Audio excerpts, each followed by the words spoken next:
크리스틴 라가르드 ECB 총재, 투자자들을 안심시키기 위해 내놓은 발언이 오히려 미국 국채 상환을 둘러싼 논쟁을 키우고 있다고 합니다. 또 머니마켓 펀드, 이 해당 문제로 MMF에서 대규모 인출 사태가 발생하면서 제2의 SVB 사태로 번지진 않을지 투자자들의 우려도 커지고 있다고 하는데요. 오늘은 이 문제에 대해 알아보겠습니다. 도움 말씀에 한국경제신문사의 한상준 논설위원 나와 계십니다. 안녕하십니까? 네, 안녕하십니까? 네, 어제 이 시간을 통해 중국의 1분기 GDP를 살펴봤었죠. 시장 예상치보다 높게 나왔습니다만 우리 증시는 오히려 하락하지 않았습니까? 네, 사실 지난해 갓달러, 킹달러 얘기가 많고 올해 달러 강세를 생각해서 달러 투자를 많이 권유했습니다는 세월이 상당히 상황이 변한 것 같아요. 어제는 마켓워치에서 달러 종말론 나오고 오늘 CT에서는 이제는 달러를 대신할 수 있는 대체 수단 은을 좀 추천하는데요. 상황이 많이 달라졌다. 작년에 갓달러, 킹달러 가능성이 적다는 것 이렇게 말씀드리면서 달러 투자를 가능한 좀 하지 마십사 하는 이런 말씀을 드렸었는데요. 세월이 많이 변한 것 같습니다. 바로 중국의 성장률도 그런 대목이 아닌가 생각합니다. 과거 개방 시대의 성장률과 지금의 성장률은 의미가 다르다 하는 것을 계속해서 말씀드리는데요. 어제 성장률 한 4% 정도로 대부분 컨센서스를 얘기했는데 성장률이 통계 조작 얘기가 나올 정도로 4.5%로 이렇게 나왔습니다. 그래서 예상 수준보다 높기 때문에 이거에 대해서 의미를 여러 가지로 해석하고 있는데요. 일단은 좀 더 지켜보자. 왜냐하면 지금 작년 이후에 분기별 성장률을 보면 스네이크형 경제거든요. 4.8에 0.4, 3.9, 2.9, 4.5 스네이크형 경제다 하는 측면에서 좀 더 지켜보자 하는 측면인데요. 이런 것을 이렇게 어떻게 해석하느냐 측면이 돈에 움직이는 사람들이 가장 정확하게 평가하는 것이 아닌가 생각합니다. 그래서 어제 성장률 예상치 4.0% 나오면 대체로 작년에 2.9% 비해서 높게 나오긴 하지만 그러나 증시에는 그렇게 반영하지 않겠다. 두 가지 측면. 하나는 목표 성장률도 낮은 판에 낮은다 하는 측면에서 예상 실적치는 4.5% 나왔지만 역시 목표치 5%에 비해서는 상당히 낮게 나왔지 않습니까? 그런 측면에서 어제 해설했던 시각과 비슷한 시각을 유지하고 있는 이런 상태다 이렇게 보겠습니다. 또 한 가지는 모든 성장률의 회복 국면이 사실 지속 가능한 점을 감안해야 되거든요. 그런 관점에서 보면 지속 가능하다면 중국에 자금을 넣어야 되는데 지금 중국의 성장률이 4.5% 나온다 하더라도 중국은 아우타키 개념이다. 과거처럼 한국에 뿌려지는 게 아니라 중국 자체적으로 이렇게 전부 수렴되는 형태다. 그러다 보니까 여개국 입장에서는 중국의 성장률이 높아진다 하더라도 사실 가져갈 게 없다는 얘기입니다. 그런 것이 반영해서 증시 상황에서는 성장률이 깜짝 성장률을 높아졌다 이렇게 한다 하더라도 증시는 그대로 반영하는 것이 아닌가 생각합니다. 자, 본토 중국의 1분기 성장률 4.5% 깜짝 성장에도 불구하고 상해 지수도 7포인트뿐이 안 올랐습니다. 반면에 홍콩 항생 지수는 떨어졌습니다. 그리고 한국 증시도 정영국 필께서 또 시청자 여러분 다 아시겠습니다는 한국 증시는 리오프닝 경기 부양에 대해서 세계에서 가장 기대가 높고 전문가들이 그렇게 많이 얘기했습니다는 한국 코스피는 거꾸로 떨어졌습니다. 거꾸로 떨어졌고 그다음에 미국 증시는 오늘 장중의 흐름을 쭉 보시겠습니다. 아시겠습니다는 미국 주식은 아예 중국의 1분기 성장률 4.5%에 대해서 거의 초반부터 반응하지 않았다. 이 수준이 초반에 떨어졌던 수준을 좀 회복된 수준입니다. 그래서 초반부터 반응하지 않았다. 종전간 확 다르다 하는 걸 말씀드리겠습니다. 그리고 중국이 성장률이 높아지면 가장 세계에서 원유 수요처이기 때문에 유가가 좀 이렇게 많이 올라가야죠. 근데 유가가 러시아라든가 그다음에 사우디의 감사 문제에서 일부에서는 $100 정도 얘기하더라도 이 방송을 통해서는 가능성이 적습니다. 하는 쪽도 말씀드렸는데요. 오늘 서부 텍사스 증시율과 중국의 1분기 성장률이 4.5% 깜짝한다 하더라도 텍사스 증시율은 떨어졌습니다. 그런 측면을 잘 보셔서 일부 전문가들이 어제 4.5% 되니까 중국의 리오프닝 그다음에 중국의 경기 부양과 관련된 혜택이 집중적으로 될 것이다 하는데 과거 개방 시대는 그랬었다 하더라도 지금은 영수체제에서는 다른 각도로 좀 보실 필요가 있다는 것 좀 꼭 좀 말씀드리겠습니다. 네, 확실히 내용을 좀 종합적으로 보니까 이 리오프닝의 기대감이 생각보다 큰 것 같지는 않은 것 같고요. 네, 그렇습니다. 또 오늘 미국 증시를 보니까 3개월물 국채금리 어느새 5%까지 올라섰더라고요. 정말 네. 빠르지 않습니까? 대단하죠. 예. 오늘 그 증시는 대체로 3대 지수가 플랫하게 움직였죠. 예. 특별히 의미를 부여할 필요는 없는 것 같습니다. 근데 오늘 가장 눈에 띈 게 국채 금리가 10년물 같은 경우에는 사실 이게 떨어졌는데도 불구하고 예. 단기물 금리는 올렸던 이런 현상인데요. SVB 사태가 3월 중순에 발생했습니다는 이후에 계속해서 상승하고 있다. 이게 어떤 의미를 갖고 있을까 하는 측면을 채권 투자하시는 분들, 특히 MMF라든가 이런 쪽에 투자하시는 분의 입장에서는 또 우리나라의 그 지금 국내 증권사가 미국의 단기물 위주로 채권과 관련된 상품도 내놓고 있거든요. 근데 시장은 정반대로 움직인다는 걸 말씀드리겠습니다. 일단 수준 자체를 보겠습니다. 3개월물 금리가 오늘 5%를 돌파했습니다는 3월 17일 대비해 4.4%에서 사실 5.1%입니다. 그 기간 중에 미국의 10년물 금리가 금리 인하 가능성이 높아지면서 10년물 금리는 거꾸로 떨어졌거든요. 예. 그래서 아주 이례적 현상이다 이렇게 보겠습니다. 그런 과정에서 아시겠습니다는 채권 금리와 채권 가격은 반비례 관계가 있죠. 그래서 단기물 투자했던 사람들이 채권 투자 권유에도 불구하고 손실을 기록했다 이렇게 보겠습니다. 그래서 단기채 집중 이렇게 투자했던 MMF가 손실이 발생하니까 예. 거기서 대규모 이렇게 자금의 인출 사태가 발생하고 있다 이렇게 보시면 되겠습니다. 그래서 지금의 그 MMF의 펀드런이 발생하다 보니까 요건 펀드니까 예. 은행은 뱅크런인데 말이죠. 요건 펀드니까 은행에서 이탈된다 하더라도 요거는 펀드런에 해당된다 이렇게 보게 됐습니다. 예. 그래서 제2의 이렇게 SB 사태가 나오는 것이 아닌가 이렇게 예고 있는데요. 그동안 은행위기 문제에 대해서는 사실 지난주에 일본을 방문했던 워렌 버핏 버크셔 해서웨이의 회장께서도 이제 은행이 경고했죠. 예. 그리고 앨런 재무장관도 사실은 은행위기가 아직 끝나지 않았다 이렇게 얘기를 말씀하셨고요. 그리고 MF 인출 사태에 이어서 제2의 SB 사태가 우려되는 속에 어제는 세계 금융사에서는 가장 획기적인 사태가 하나 발생했습니다. 바로 애플이 예적금까지 이렇게 강화하겠다. 근데 예적금까지 하면 지금 미국의 은행들의 예금 금리에 비해서 최대 4%입니다. 예. 4배 정도 높습니다. 그러면 앞으로 제가 이것을 은행위기와 관련해서 다시 한번 분석해 드리겠습니다는 여기서 뭐냐. 결국 기존 은행에서 자금이 인출돼서 애플로 빠진다면 기존의 은행에서 지급 준비라든가 이런 걸 가지고 변경되지 않을 때는 또다시 은행위기의 문제가 되는 SB 사태도 그런 사태이지 않습니까? 그렇죠. 그런 것이 원인이 되고 있거든요. 그런 과정에서 은행위기 문제가 계속해서 되고 있는 상황이다 하는 걸 말씀드리겠습니다. 또 지금 MMF에서 자금이 인출되는 배경에 연방부채 협상이 있다고 그러는데요. 현재 상황이 어떻습니까? 네, MMF의 자금 인출은 대부분 다 뭐냐. 연방부채 한도 시한과 결부되어 있다는 걸 좀 말씀드리겠는데요. 예.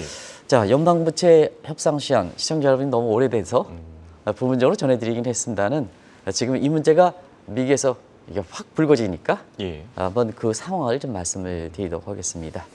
이게 이제 연방부채 상한이 이번에 문제가 됐던 것이 주무부서인 제닛 앨런 재무장관이 지난 1월 19일 날 바이든 정부 출범 2주년 직전에 연방부채 상한에 도달했다는 얘기가 계기가 됐었죠. 그래서 연방부채 상한이 공화당의 대승적 협조로 인해서 이것이 상한이 조정되지 않을 때는 디폴트 위험에 직면할 수 있다. 주무부서 재무장관이 디폴트라는 얘기를 언급한 것은 상황이 얼마큼 심각한 것을 알 수가 있는 대목이다 이렇게 보겠습니다. 그리고 바이든 대통령도 대승적 차원에서 사실 계속해서 공화당이 협조를 요구했던 사항이죠. 그러나 예상대로 공화당이 반대를 할 수밖에 없는 상황이죠. 내년에 대선이 있기 때문에. 그래서 공화당에서는 계속해서 바이든 정부에 대해서 재정 인플레 때문에 키워왔다는 시각으로 해서 이것을 묶어서 반대했고요. 이번에 맥카시 하원 의장이 어젠가 그제부로 100일이 딱 됐습니다. 그런 상태에서 이렇게 보면 재정적 피스칼 룰을 강조하면서 바이든 정부의 재정 지출은 브레이크를 걸어야 된다. 결과적으로 보면 연방부채 상한에 대해서 조정하지 않겠다 하는 입장이 되다 보니까 어떻습니까, 시청자 여러분? 지금 비상국면입니다. 지금 있는 현금 가지고 쓰고 있는데요. 요 시한이 6월 5일입니다. 이제 며칠 남았습니까? 예. 2달도 안 두 달도 안 남았죠? 예. 그러다 보니까 이러한 상황에서 사실 그 MMF라든가 이런 쪽에 이게 디폴트라든가 이런 쪽이 얘기되면서 이러한 행위들이 나오는 상황이다 하는 걸 말씀드리겠습니다. 말씀하신 대로 지금 비상국면 시한이 이제 2달도 안 남았습니다. 그런데 공화당 입장으로 봐서는 타결이 어려워서 그런지 지금 미국 국채 미상환론 논쟁이 또 일고 있지 않습니까? 네, 세계에서 가장 안전하다는 예. 미국의 국채가 상환하지 않는다, 원금을 상환하지 않는다 이렇게 하면 세계 국제금융시장에서는 굉장히 큰 문제죠. 그렇죠. 발생하지 말아야죠. 저도 발생하지 않을 거로 이렇게 보고 있는데요. 이 문제가 왜 이렇게 되냐? 예. 세계에서 가장 안전한 자산인 국채 상환을 하지 말자 하는 얘기가 어디서 났느냐? 바로 중국의 미국의 국채 매도 때문에 그렇다 이렇게 됐습니다. 예. 이게 굉장히 큰 문제이기 때문에 중간중간에 반복해서 시청자 여러분한테 중국의 미국의 국채 매도 속도에 대해서 굉장히 아마 중계를 제가 했을 겁니다. 상당히 빠르죠. 지금은 9천억 밑으로 떨어진 상태에서 향후에는 5천억 밑으로 중국의 미 국채 보유를 줄인다는 얘기입니다. 결과적으로 보면 바이든 정부의 직격탄이 되는 거죠. 예. 가뜩이나 연방부채 한도가 꽉 찬 상태에서 더 이상 신규 지출을 못하는 상태에서 자 은행위기 문제 때문에 또 바이든 정부가 골치를 지지도가 떨어진 상태에서 보면 중국의 국채 매각하면 어떻습니까? 채권 가격이 떨어지고 반별 가격에 있는 국채 금리는 올라가겠죠. 예. 그러면 디폴트 위험을 더 촉진시킬 가능성이 있지 않습니까? 그러다 보니까 바이든 정부 입장에서는 일부 사람이 극우 세력을 중심으로 해서 중국의 국채 매각에 대해서 맞대응 차원에서 사실 갚지 말자 이 시각이 있었던 겁니다. 예. 이게 사실은 미국의 국채 미상환론의 단초가 됐다 이렇게 됐습니다. 그런데 이번 주 들어서 ECB 총재가 바이든 총재가 미국의 국채 상환이 사실 이렇게 갚지 않는 상황이 오지는 않겠다 이 입장이 사실은 미국의 국채가 세계에서 가장 안전한 자산인데 라가르드 총재가 왜 굳이 그걸 얘기했을까? 그게 투자자의 심리를 안정시키는 MLF라든가 뭔가에서 자금 이출 사태에서 불안하니까 예. 은행 위기 문제가 되다 보니까 자 라가르드 총재 입장에서는 이전에 IMF 총재 입장에서 이 문제가 다시 유럽으로 전일 가능성이 있거든요. CS라든가 이 다이스뱅크 사태가 그렇게 끝나지 않은 상태거든요. 예. 그런 상태에서 한 번 더 타격받으면 사실 어렵지 않겠느냐 측면에서 사실 미국의 국채에는 상환이 안 되는 일이 없겠다. 이 입장이 오히려 불안 심리를 키웠다는 얘기입니다. 그래서 불안 심리를 키우는 상태에서 메카시 이렇게 하원 의장의 취임 100일을 기해서 부채 협상을 상당히 장기화시키겠다. 또는 입장이 서로 가세돼서 지금과 같은 상황이 발생하고 있다 하는 걸 말씀드리겠습니다.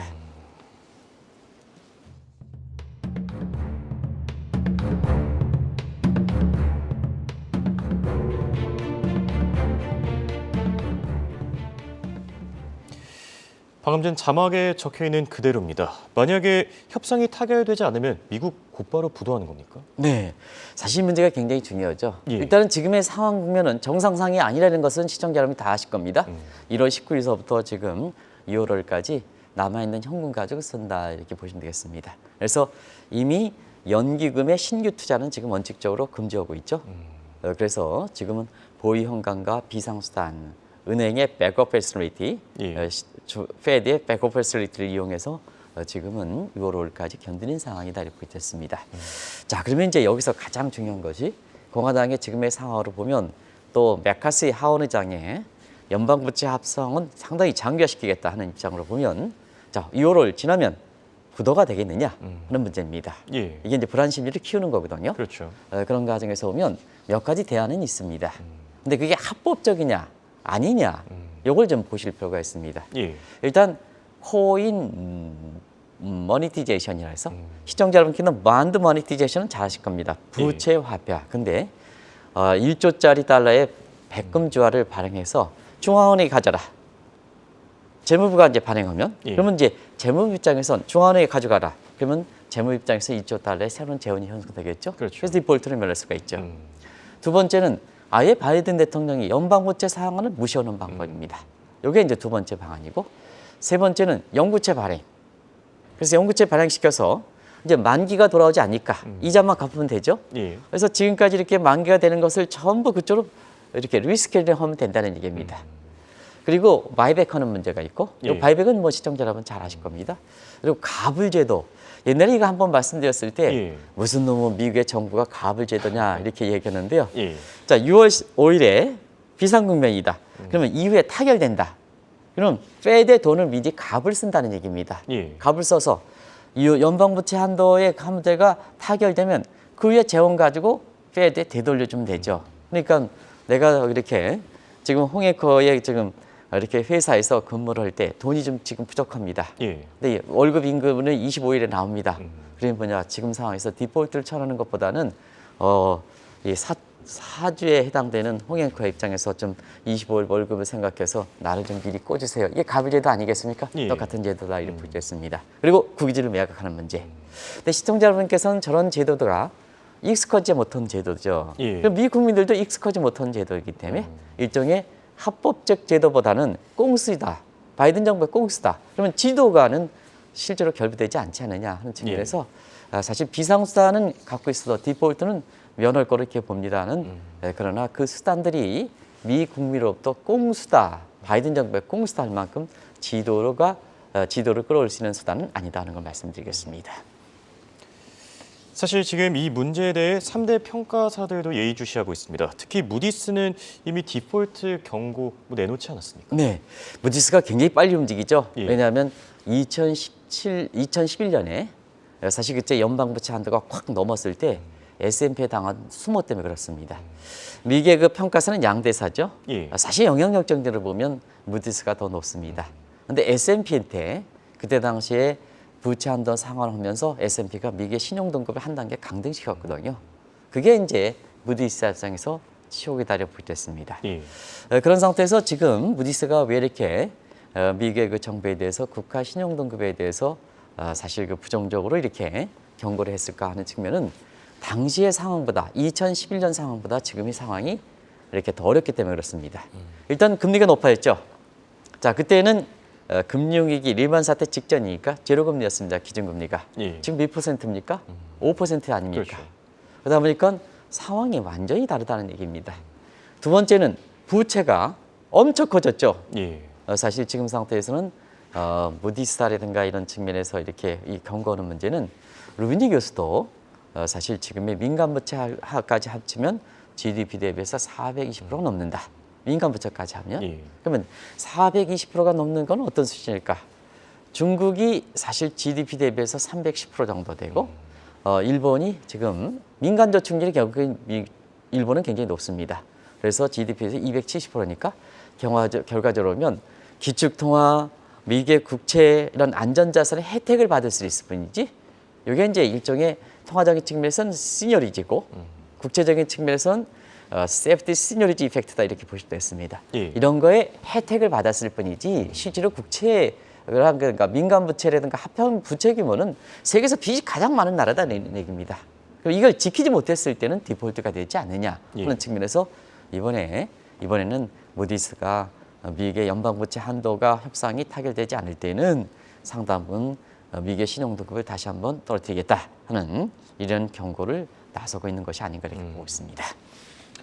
그래서 그런 걸까요? 지난 3월 SVB 사태 때는 뱅크런이 발생했다면 이번엔 MMF에서 펀드런이 발생했다고 하는데 은행 위기로 번질 가능성도 제기되고 있지 않습니까? 네, 이 문제는 3월 중순에 SVB 사태의 그 메커니즘을 잠시 말씀을 드려야 될 것 같습니다. 자, 미국의 실리콘밸리 회사가 SVB에 돈을 주면 SVB 사태가 리스크를 관리해야 되는데요. 가장 쉽게 먹는 겁니다. 돈은 들어오겠지 해서 SVB 사태가 수익률을 증가시킨 게 아니라 미국의 단기채 국채를 넣어놨거든요. 근데 지난 1년 동안 미국의 금리가 올라갔지 않습니까? 그러면 국채 가격과 금리와는 반비례 관계가 아니겠습니까? 그러면 SVB가 넣어놨던 국채의 가격이 손실이 되니까 결론이 어떻습니까? 지금처럼 디지털 상황에서는 24시간 세계 어느 곳에서도 인출되는 이런 사태가 맞다 보니까 SVB가 좀 부실해 소식이 그 가짜 뉴스는 진짜 뉴스는 관계없이 구별할 시간이 없으니까 자금을 빼는 과정에서 기존의 지급 준비라든가 이런 것이 제도가 바뀌지 못한 상태니까 결국 SB 사태가 된 거거든요. 예. 자, 이번을 한번 보겠습니다. 자, 지금 SB 사태로 인해서 자금이 빠졌습니다. 어딜 갔습니까? 대부분 자, 이것이 앞으로 협상이 어떻게 될 것이냐, 은행이 어떻게 될 것이냐는 측면에서 일시적인 쉘터로서 MF에 집중됐다는 얘기입니다. 예. 근데 이 MMF의 자금이 일시적이니까 3개월 단기물에 거기에 맞춰놨다는 얘기입니다. 왜냐하면 수시 입주증권 상권 유동성이 이렇게 확보 문제가 가장 중요하거든요. 예. 그런 상태에서는 가장 안전하다고 해는 3개월 시한이니까 3개월을 맞춰놨거든요. 자, 근데 협상 시한이 되면 될수록 디폴트율이 높아지죠? 그러면 저거 MMF 펀드에 들어갔던 미국의 단기물 국채 금리가 굉장히 부실화가 될 우려가 있죠? 예. 그럼 SB 사태에 하나의 경험이 있으니까 전부 팔은다는 얘기입니다. 그러면 팔면 어떻습니까? 3개월물의 국채 금리 같은 경우에는 가격이 떨어지고 금리는 깎아 올라가죠. 그래서 예. 5% 돌파하는 겁니다. 미국의 10년물 금리가 지금은 떨어지고 있는 상태에서 사실은 지금 3개월 금리가 5%가 넘었지 않습니까? 예. 이런 사태거든요. 그런 과정이 그렇습니다. 그래서 사실은 지금 상태에서 보면 저 메커니즘 발생하지 말아야 되는데요. 단기채 가격이 지금 폭락하는 상태에서 펀드는 일부 발생하고 있고 이것이 제2의 외환위기, 제2의 은행위기가 되는 것이 아닌가 하는 이런 우려가 나오고 있다. 여기에 애플이 예적금 금리를 4% 기존의 은행에 비해서 4% 정도, 4배 정도 높게 한 상태에서 이게 가세되다 보니까 예. 기존의 은행에서는 다시 애플로 자금 빠지지 않느냐. 여기에 가세될 때는 어떻게 될 것이냐는 측면에 시청자 여러분께 미리 그런 문제를 좀 말씀드린다 이렇게 보시면 되겠습니다. 결론을 맺어보겠습니다. 최근 들어 미국 국채를 비롯해 채권 투자가 유행하는 것 같은데요. 채권 투자자들 앞으로 방향성을 어떻게 잡아야 되겠습니까? 네, 채권 투자 이렇게 보면 결국 채권 투자 이 장기 일반적으로 주식에 비해서는 좀 장기성을 갖고 있지 않습니까? 대부분 다. 사실 아까 우리도 이제 이쪽 방송에서 얘기했습니다는 사실 주식과 채권과 6대4 원칙, 60대 40보다 6대4 원칙이 이제 깨졌다 이렇게 얘기하지 않습니까? 우리도 이 방송을 통해서 계속해서 말씀드리는 이런 상황인데요. 그러나 인식적인 측면에서는 국채는 장기성을 투자하는 이런 시각이거든요. 그게 맞게 투자해야 된다는 얘기입니다. 예. 맞게 투자해야 된다. 근데 어제도 이제 사실 인터뷰하는 채권에 관련된 인터뷰하는 사람들의 얘기를 우리 한국경제신문의 14층에 아주 도서관을 김정호 사장께서 잘 만들어가지고 거기에 인터뷰를 하는 것을 제가 이렇게 연구를 하는 과정에서 봤습니다. 예. 근데 거기서도 채권의 전문가라는 사람이 인터뷰하는 과정에서 미국의 단기물이 장기물 관계없이 계속해서 국채 투자를 강조하거든요. 근데 사실은 장기물이기 때문에 리스크의 안전도가 굉장히 중요한 겁니다. 안전성이니까. 그런데 지금처럼 통화정책의 변화가 많고 사실 은행의 산업이 재편되고 은행 위기로 해서 할 때 이런 영향을 많이 받는 것이 3개월물 금리거든요. 이런 상태에서 보면 3개월물 금리 같은 건 직접 투자하는데 신중을 아무리 채권 투자가 강조한다 해도 직접 투자가 신중을 결핍하겠다는 것을 다시 한번 말씀을 드리겠습니다.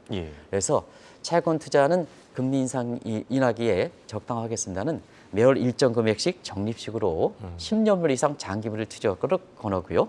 또 채권 투자는 규모가 큰 접근성에 제한이 있습니다. 그래서 미국채의 10년물 이상의 국채 ETF 같은 이런 것을 투자하는 것이 바람직하다는 걸 말씀드리겠습니다. 네. 이렇게 오늘은 MMF에서 대량 인출 사태가 발생함에 따라 제2의 은행 위기로 번지지는 않을지에 대해서 살펴봤습니다. 지금까지 도움 말씀을 한국경제신문의 한상춘 논설위원이었습니다. 네, 고맙습니다. 네, 고맙습니다.